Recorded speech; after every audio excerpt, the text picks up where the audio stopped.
हरे कृष्णा, राधे राधे दोस्तों। भगवान श्री कृष्ण ने मथुरा वृंदावन को छोड़ने के बाद समुद्र तट पर द्वारका नगरी बसाई थी। वही द्वारका जो आज गुजरात की शान है। कई खोजों के दौरान समुद्र में एक नगर डूबा होने की बात सामने आती है। समुद्र में समाई यह नगरी द्वारका युग में कान्हा जी द्वारा बसाई गई द्वारका जी ही है, जो कौरवों की माता गंधारी और ऋषियों द्वारा दिए गए शाप के कारण तहस नहस हो गई थी। अब आपके मन में सवाल उठे होंगे कि भगवान श्री कृष्ण जी द्वारा बसाई नगरी भला ऋषियों के शाप से कैसे डूब सकती है। तो आइए इस घटना के बारे में विस्तार से जानते हैं। महाभारत के युद्ध में पांडवों की विजय हुई। भगवान श्री कृष्ण युधिष्ठिर को राजगद्दी पर बिठाकर माता गंधारी, जो कि कौरवों की माता थी, उनसे मिलने पहुंचे। कान्हा के आने पर गंधारी बहुत जोर जोर से रोने लगी और क्रोध में भरकर उसने भगवान श्री कृष्ण जी को शाप दे दिया कि जैसे तेरी वजह से मेरे कुल का नाश हुआ है, वैसे ही जल्दी ही यदुवंशियों का भी नाश हो जाएगा। भगवान जी चाहते तो यह शाप निष्फल हो सकता था, क्योंकि वह तो स्वयं ही भगवान थे, लेकिन मानव रूप में होने के कारण उन्होंने गंधारी को प्रणाम किया और कहा, माता आपका कथन सत्य हो।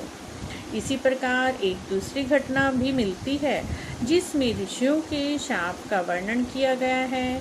भगवान श्री कृष्ण के पुत्र साम अपने मित्रों के साथ हंसी ठिठोली कर रहे थे। उस समय महर्षि विश्वामित्र कणव ऋषि द्वारका में प्रवेश किया। तब साम ने ऋषियों के साथ हंसी मजाक करने की उद्देश्य से युवकों के कहने पर एक स्त्री का वेश बनाया और विश्वामित्र और कणव ऋषि के सामने पहुंचकर बोले कि यह स्त्री गर्भवती है। यह देखकर ऋषियों को बहुत ही क्रोध आया, क्योंकि वो तो अंतर्यामी थे। उन्हें पता था कि यह भगवान श्री कृष्ण का पुत्र साम है, और उन्होंने गुस्से में उसे शाप दिया कि जा, तेरे गर्भ से मूसल उत्पन्न होगा और तेरे जैसा दुष्ट अब असभ्य क्रूर लोग अपने समस्त कुल के नाश का कारण बनेगा।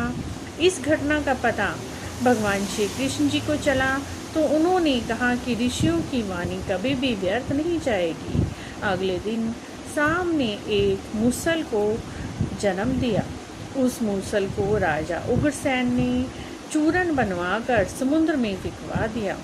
साथ ही भगवान श्री कृष्ण ने नगर में घोषणा कर दी कि अब कोई भी नगरवासी मदिरा यानी शराब नहीं पिएगा और न ही बनाएगा, क्योंकि कृष्ण चाहते थे कि कुल के लोग मदिरा में अनुचित व्यवहार करके एक दूसरे का नाश न कर बैठें। ऋषियों की वाणी तो सच होनी ही थी।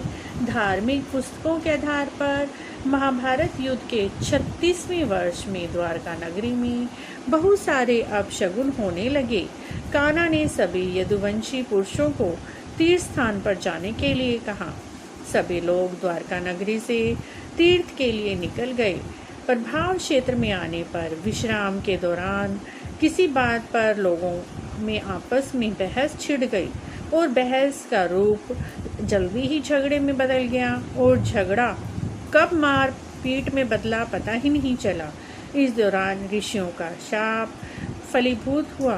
साम ने जिस मूसल को उत्पन्न किया था, उसी मूसल से एक एरका नामक घास उत्पन्न हुई।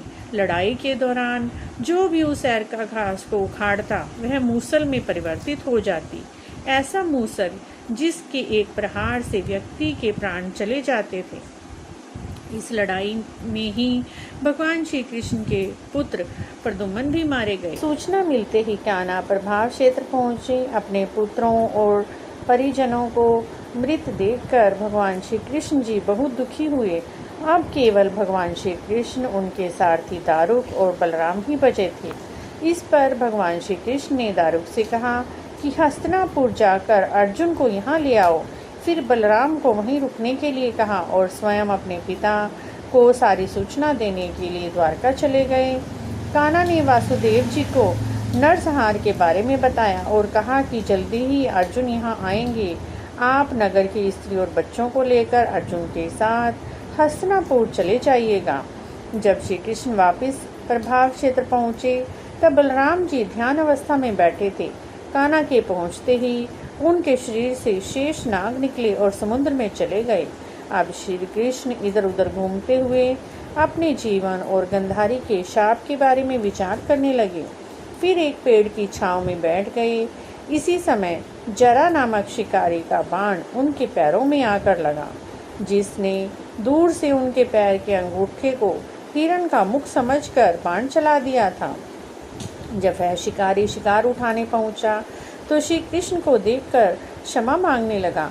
कान्हा ने उसे अभयदान देकर वहीं पर अपनी देह त्याग दी। अर्जुन ने द्वारका पहुंचकर वासुदेव जी से कहा कि नगर में शेष बचे सभी लोगों को हस्तिनापुर चलने की तैयारी का आदेश दें। फिर अर्जुन ने प्रभाव क्षेत्र जाकर सभी यदुवंशियों का अंतिम संस्कार किया। अगले दिन वासुदेव जी ने भी प्राण त्याग दिए। उनका भी अंतिम संस्कार कर अर्जुन सभी महिलाओं और बच्चों को लेकर द्वारका से निकल गए। जैसे ही उन लोगों ने नगर छोड़ा, द्वारका का राजमहल और नगरी समुद्र में समा गए। उसी नगरी के पिलर अवशेषों के बारे में समुद्र से जुड़ी अलग अलग रिसर्च के दौरान जानकारी मिलती रहती है। कुछ अवशेष समय समय पर समुद्र से मिलते रहते हैं, जिससे पता चलता है कि द्वारका नगरी के डूबने की बात सत्य है। अगर मित्रों आपको भी भगवान श्री कृष्ण जी की द्वारका नगरी और उसके अवशेषों की यह जानकारी अच्छी लगी है तो प्लीज़ चैनल को सब्सक्राइब करें, वीडियो को शेयर भी करें और कमेंट बॉक्स में जय श्री कृष्ण अवश्य लिखें। राधे राधे दोस्तों।